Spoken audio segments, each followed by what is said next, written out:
தேசிய நெடுஞ்சாலைகளில் அதிகரிக்கும் விபத்துகளை தடுக்க எதுபோன்ற நடவடிக்கைகள் எடுக்கப்பட வேண்டும் என்று பொதுமக்களிடம் கருத்து கேட்டது புதிய தலைமுறை. இதற்கு பொதுமக்கள் அளித்த பதில்களை இனி பார்க்கலாம்.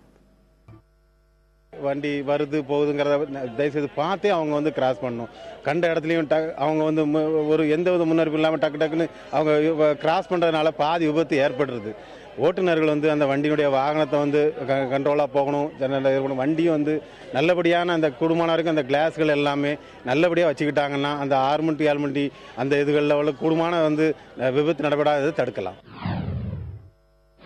இந்த வாகனங்கள்லாம் ஸ்பீடாக வராங்கல்ல, அவங்களே ஒரு வேக கட்டுப்பாடு கருவி வச்சு ஒரு குறிப்பிட்ட இதுக்கு வரணும். சைடில் இந்த லாரிகள் வண்டிகள் பழுதாகி நின்னா உங்களுக்கு சைடில் சிக்னல் வச்சு இருக்கணும். சும்மா சாதாரணமாக வண்டி நிப்பாட்டக்கூடாது. அப்படி நிப்பாட்டும் போது பின்னால் வரக்கூடிய வாகனம் அந்த லாரியில் மோதியோ பஸ்ஸில் மோதியோ ஏதாவது ஆக்சிடென்ட் ஆகிடுது. மது அருந்து விட்டு டிரைவரோ கண்டிப்பாக வண்டி கண்டிப்பாக எடுக்கக்கூடாது. முதல்ல இரவு நேர பயணத்தை தவிர்க்கணும்.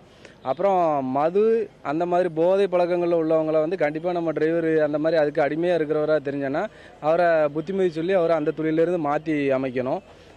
கொஞ்சம் ஓரளவு டிரைவர் ஓரளவு படித்தவராக முழுமையான ஓட்டுநர் பயிற்சி பெற்றவராக இருக்கணும். 2 வீலர் பயணம் செய்வர்கள் கட்டாயம் ஹெல்மெட் அணிய வேண்டும்.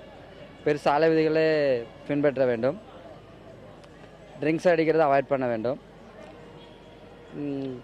பப்ளிக் ஸ்கை வாக்கில் யூஸ் பண்ண வேண்டும்.